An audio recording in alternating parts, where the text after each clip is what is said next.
Hi, everyone, and welcome to today's episode of the E.N.G Media Podcast. We have a very exciting guest, Robin with AgentX. For those of you just joining the podcast, I am Christian Gannon, the co-founder of E.N.G Media, and we specialize in helping software and tech companies scale their revenue.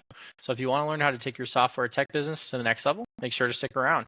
So I understand AgentX is redefining how teams leverage AI, automation to scale operations, reduce manual workload, and accelerate decision making. AgentX integrates directly into your workflows, empowering organizations to deploy intelligent agents that work seamlessly across tools, data, and teams. So let's start with a big picture. For those of you who might be hearing for AgentX for the first time, could you share more about what AgentX does, the problems you're solving, and your role in building the company? Thanks, Christian. Thanks for having me. About AgentX, we start to think about the whole software by looking at the team structure in the real life, right? So we figured that in real company, there will also always be a manager, and there will be multiple employees that reports to a manager. So they have a common goal, right?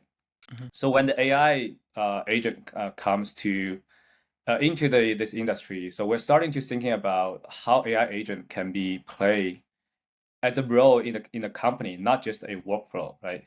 We have looked at a lot of company, they build AI agent as a workflow engine. So basically a drag and drop or whatever no code platform. They always approach AI agent as a way as is like 20 years ago as software. We want to approach AI agent as a real digital employee. So what we did in AgentX is we recreate a working environment that you have a workspace and you can create an AI agent as a team leader. And then you can create multiple teammates and they work in the same goal in with the flexibility, not in the defined term of something A happened, then you have to decide to do B or C. That's not what we do. We create a team of AI agents and that let them runs their tasks, their thinking based on the company goal. Gotcha. That's awesome. And so I guess a clarification question as well for you. These teams that you built, so essentially, let's say you want to do a go-to-market team and I want to use Agent X, right? So you would tell it this is the company's goal is to get from A to B. This is the team we want to set up, and then you would deploy all of those agents as essentially like kind of like employees under a manager agent that then runs it and guides it to where that company goal is. Yeah. So there will be a multiple things. Like in a company, there will be multiple teams, right? Hmm. So it's really up to you as a builder to define the goal of the team. So you can maybe have like 10 different teams, Hmm. one for marketing purpose, one for accounting purpose, one for HR purposes, but they all work for your organization. And then for each team, you can have multiple sub agents, right? All of those can be built directly on AgentX platform um, by no code drag and drop, or you can just chat with our main agent that will actually help you guide you on how to build up those agents. And then you can basically connect to multiple internal tools that you use. For example, Slack, emails, and also social media if you're in the marketing space. And you can also hook up with scheduling events. You can just say, hey, every morning I want to run a stand up like a real Hmm. person, like a real world, right? Like every 9 a.m. you can trigger certain events that manager will gather a team saying, hey, today something happened out there, we have to do something. We have to either send out a news report or we have to write up some contents that related to this news and send to our social media, send to certain people that you connect on the CRM. All those things can be done autonomously. We just need to build up this whole workforce. So That's again, awesome. we name the whole thing called agent workforce, not workflow, because workflow is something that you define. It's very deterministic. What we Mhm. built here is the fully automated agent that work for you as a digital employee. That's awesome. I don't think we've had anyone on the podcast so far that's building at that level, and that's awesome. And my next question for you is, from your perspective, what trends are you seeing around AI automation, agentic systems, or workflow intelligence in general? It's a great time that we should look at this thing as a whole society and the whole technology moving forward. As you may already know, that OpenAI launched a bunch of things today, this morning Hmm. actually. They launched Agent Build, I think Agent Builder or whatever. Hmm. And they also have certain kind of like workflow automation stuff, which is overlapping with end-to-end. There are a lot of things are going on, and all of the players are aware how important the AI agent will be, right? And Hmm. we actually also figured that AI agent will play more important role within the company in future. We just have a different approach, but ultimately, I think there will be more AI agent actually starting to play a more important role, not just as a workflow, not just as a component of the decision making, yes or no, and automation. It will be more like a knowledge involved. 100%. And it's like this transition from human in the loop AI essentially, right? Where it's in the workflow to complete autonomy, which is going to be Yeah. awesome when that's fully built out. Mhm. And what shifts are you kind of noticing in how companies are adopting these tools? What's the adoption rate been like? I know we're trending upwards overall as an industry, but I know some of the enterprises are still a little bit slow to really like actually integrate it. Yeah, I mean, to be honest, enterprise is always slow, right? If we if we Right. look if we look at the, like 10 years ago in the enterprise SaaS era, the first adopter is always SMBs and individuals. If we Hmm. look at the companies like Notion, Airtable, how they started, the adoption is always from consumer and SMBs. Hmm. They tend to move faster, and then the enterprise will follow on. Well, there are a couple of reasons, right? One is just it is what it is. The enterprise, they have a lot of decision making. There's a lot of reports to until you can actually make a purchase. The second issue is enterprise tend to have a long-term contract with certain software. If certain software is outdated, they still have to wait for the contract to finish and then Hmm. looking for a new solution. But we actually find out that enterprise were actually starting to adopt new software, new AI agent faster than ever. There's one company that we're working with. It's a large brand, a retail company. I'm not able to disclose the name, but Of course. they're pretty large. They basically run a POC with us, and Mhm. then within like around 2 weeks, our stuff is already on production That's um, awesome. without signing the contract. So they're willing to put stuff out there. So I think this also shows the confidence of what enterprise are looking at AI, and they're able to immediately get ROI, and they are happy to move on. Definitely. And I think another thing that's starting to scare maybe the enterprise is just the quickness that a small business can now move at, right? If I can Yeah. build a lean team of 3 people that does what your whole go-to-market team does with 30, that's a problem for you going forward, right? Like Oh your yeah. services are now more expensive, more costly, more time consuming. And then you just have, of course, what we all know, which is corporate bloat, like just the transfer of information between all of these people is still so slow. But I'm glad you mentioned that. And in addition to, you mentioned like it is definitely increasing. I think the enterprise investment in AI is very much going Mhm. up, and we've seen that over the past year. Major organizations are allocating more budget toward automation, data orchestration, and a lot of internal AI tooling. And I know you mentioned the retail brand, but how else is Agent X positioning itself to meet that demand? And where do you see the biggest gaps or inefficiencies in how enterprises maybe are deploying it overall? Agent X always position ourselves as an infra company. So whatever we build that we offer is always a framework, right? Mhm. So so in that sense, we don't define what you can use Agent X for, but we tend to put position us as an enterprise software. Mhm. Um, so people actually use our software for multiple purposes, and the company are not necessarily, a traditional company or traditional retail or whatever sector.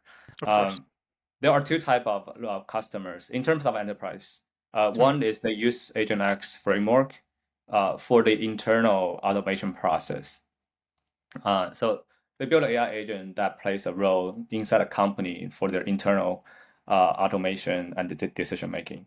Another is they use Agent X as a tool so they can propose to their customer to solve their customer's issue. So Gotcha. this is basically two major use That cases. makes a lot of sense. So it's almost like they use it internally, but also kind of like white label it in Yeah. parentheses to their customer too. Yeah, not necessarily white label, right? There Hmm. in within enterprise, there are a lot of things going on. They have a lot of different cases. Then they will basically sourcing different tools to make it Hmm. happen. Of course. We've been talking to a couple customers. They have been using, LangChain as a alternative. But which LangChain is more like a developer tool. They need Right. to allocate a lot of their own developer to make the case work. Well, when they actually find out AgentX actually provides a similar solution that LangChain is able to offer without even writing code, they immediately just switched. I wouldn't blame them. That makes a lot of sense too. Like if I have to allocate a whole dev team and I'm still paying for Right. the software, that doesn't really fix the problem as much as it could, right? Yep. Um, but moving to my next topic, which is a little bit about growth. But what's been working best for you when it comes to acquiring some of these customers? Are you seeing more traction through like outbound efforts like LinkedIn and partnerships, or is it a lot of inbound momentum through referrals of the people that you've already brought on? I would say both. I would say both because we spent a couple, building a product and make the user experience the best is always our major focus, right? And then when we launched our product around 4 months ago, we did a product hunt launch, which is quite a successful event, and that should be considered as outbound because we basically sending all the messages on the LinkedIn private messages to people saying, hey, we just built this stuff with all the Hmm. video explainer. You guys should take a look at it. From that, we actually got a lot of traction and a lot of users started signing up, and then they start to look at it. Um, and also, the mechanism of our product is we actually help people to build agent so they can, kind of like sell to their customer. So automatically, our product get spread out by our customer. We do have some SMBs. They basically use our tools and resell to their customer. This is how we spread our product. I would say mostly it's like a chain reaction. We don't actually spend a lot of budget on purely outbound, right? Hmm. And also we spend a lot of time on SEO, which drive up some organic traffic as well in that sense. Yeah, definitely. And on the SEO topic, I'm going to mention it just because it happened Oh recently. I yeah. don't know if you saw, but Google just changed some of their numericals for SEO, which a lot of people are not happy with. I don't know if you saw it too, but Yeah. Yeah. it's very interesting what's going on with it right now, at least. Mhm. Yeah. This is Google is the one who come up with the search, who dominate the search. Hmm. So they are the one can make rules, right? Everyone Right. just have to follow it. This also happens. I mean, this also impacts a lot of LLM company. Most of the company they were using, there's some startups they were working on GEO, Hmm. which helps the company to get more exposure on LLM result. But LLM result are mostly web search driven, right? They Right. like if you ask stuff on ChatGPT, it basically searches Google. I'm not sure if they search Google or Bing or Hmm. DuckDuckGo or whatever, but still, it's a forward search. So I think what Google did is kind of like they're trying to protect their IP for every single LLM search, so there won't be a lot of info got leaked to LLM, which later on become the training data for them. 100%. I think something that I've noticed too, and some reports will back me as well, but I think there's a big pull from LLMs now that's shifting to a lot of Reddit, a lot of Wikipedia, a lot of sources Oh that yeah. have been around for a long time, along with the normals, which are the EDUs, the gov sites, everything like that. But it's a very interesting time for, especially when you're building go-to-market, just like navigating everything that's changing. So, Oh yeah, I mean, it's very, it, I would say right now is we're in the middle of the technology revolution, so a lot of uncertainty is going on, right? If this good move for Google or bad move, we don't know. We have to wait and see. 100%, 100%. And I think the only thing that we can do on our end is optimize so that you show up, right? So with the knowledge that Right. we have, like creating Reddit pages, which is something that's been a big trend. Like companies are now getting involved in subreddits and communities in places that normally they probably wouldn't be. Mhm. And a Wikipedia page is something that they wouldn't ever create. Someone maybe like created the Pepsi one just for fun, right? But now it's becoming, I think, more important than ever to have all of these different links to where you are across the web so that the LLM sees you as a verified source, essentially, right? Um, but it's very interesting stuff. And switching more to the personal side for you, how do you? I know you as a CEO and a founder, your day is probably very busy, just like most. But how do you balance between product vision, customer growth, and team leadership? So I would say I'm lucky enough to have a really awesome co-founder. So my CTO has been taking a lot of responsibility in product and the tech. So I can spend more time on balancing the products, the tech, and also fundraising and the daily operations. This will be always a joint effort. So I don't take like full credit on that. And also we have a whole crew of incredible people like working on our product, and everyone is very passionate on working this thing. Like we're not just our employee. They don't think themselves as just an employee, right? Hmm. We are actually working on something that is great. That is actually gonna be play a huge role in the AI world. So everyone's very excited and are dedicated their time into this thing. That's awesome. And it's awesome that you built a culture like that too. I think that's something that a lot of startups can struggle with early on, including myself. I think that it's taken for granted as a leader or as an owner, like, oh, like it'll trickle down. But I think taking actual responsibility for it and making changes so that the team feels involved and is just a big part of it, I would say too. Yeah, exactly. And my next question is, I know success metrics can vary a lot at this stage. What indicators do you and your team look at to know you're moving in the right direction? Is it adoption, engagement, impact? Maybe it's fundraising numbers or revenue or bottom line. There's a lot of different things that could be important, but maybe for right now, what's the most important to you? Well, our success matrix is always from customer. Hmm. It we basically talk to our customer very often. I basically telling my team that um, whoever that sign up and paid or non-paid, or as long as they're active user, we should try to chat with them and Hmm. figure out what is going on, their feedbacks and everything like that. So talking to customer is always the most time spending of our team. We want to figure out if whether they are happy or is there any issue with the product. So I would say that the success matrix is always going to be customer satisfaction. Of course, we're going to have some, metrics which is more like a number related. We have certain metrics, for example, the agent creation amount within certain period of time, like for example, 3 months, and also some metrics within the, agent deployment in the company and agent usage, things like that. Hmm. But still, all those number are customer experience driven, right? If our product is not good, and those number will be low, right? Of course, of This course. is one And thing. Another thing very funny is that kind of like we want to look at large players, right?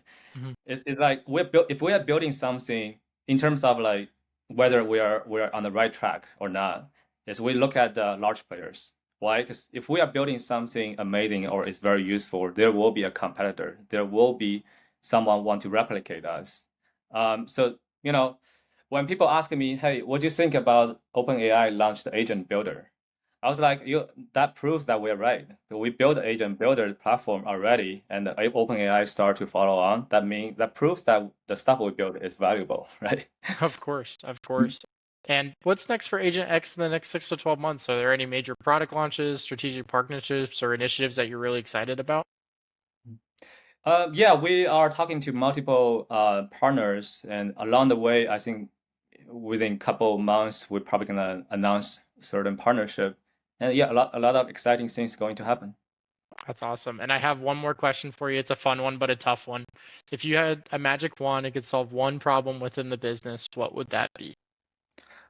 Oh man, that's a good one. Um,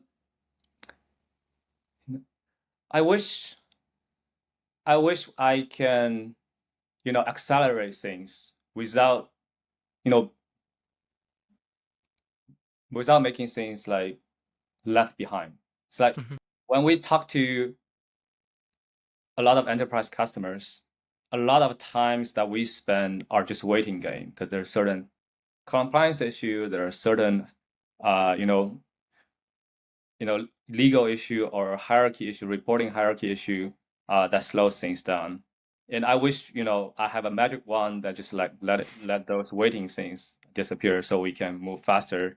And this will actually benefit everyone, like both party. A company will get better software, and we will move faster as well. That's it. 100%. And I know those enterprise deals, that sales cycle can be so long. So I totally understand where you're coming from on that. But if people want to connect with you or learn more about what AgentX is doing, where could they go and how could they connect? Oh, they can just find me on the LinkedIn, and I'm always happy to chat. Awesome. I will leave Robin's link to his LinkedIn in the description if he's okay with that. But I highly recommend you check out AgentX and the incredible things that they're doing in the space right now. But other than that, thank you again, Robin, for your time and insights today, and we will see you guys on the next podcast.